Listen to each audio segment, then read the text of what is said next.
I'm shocked Star Trek's most famous Klingon weapon didn't appear until TNG Season 4. It's one of the most iconic weapons in Star Trek history, an elegant fusion of alien craftsmanship and martial brutality, a symbol of honor, bloodshed, and warrior culture.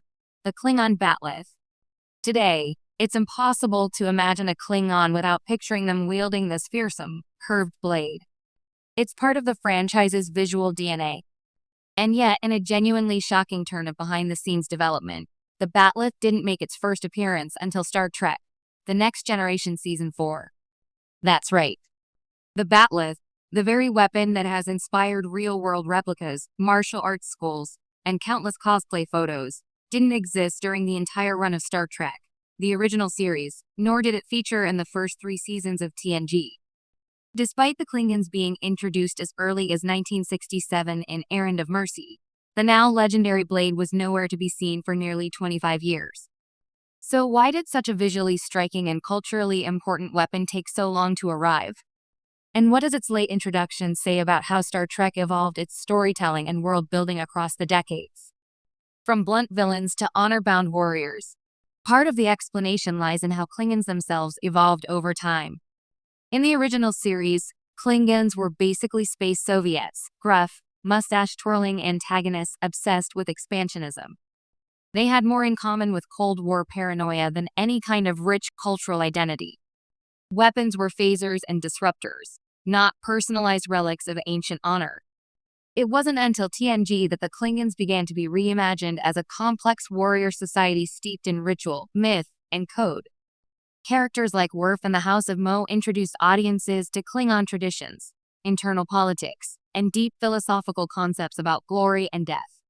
With this deeper cultural exploration came a need for distinct visual symbols. That's where the bat'leth came in. Enter the bat'leth. The bat'leth first appeared in the TNG Season 4 episode Reunion, and its arrival was anything but subtle. During a dramatic showdown for the leadership of the Klingon High Council, Worf unsheathes a weapon unlike anything fans had ever seen before. 4 points. 2 handholds.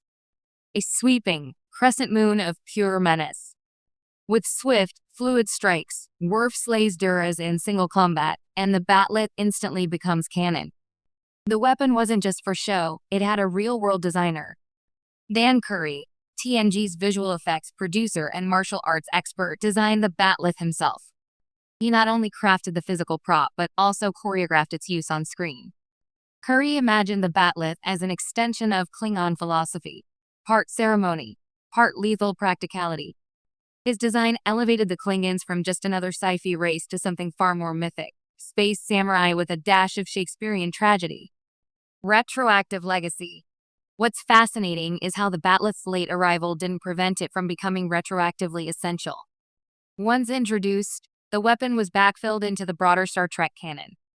By the time Deep Space Nine, Voyager, and Enterprise rolled around, it was as if the bat'leth had always existed. We saw ancient versions of it.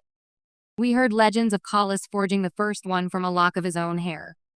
Even Star Trek: Discovery treated the bat'leth as a foundational artifact of Klingon identity.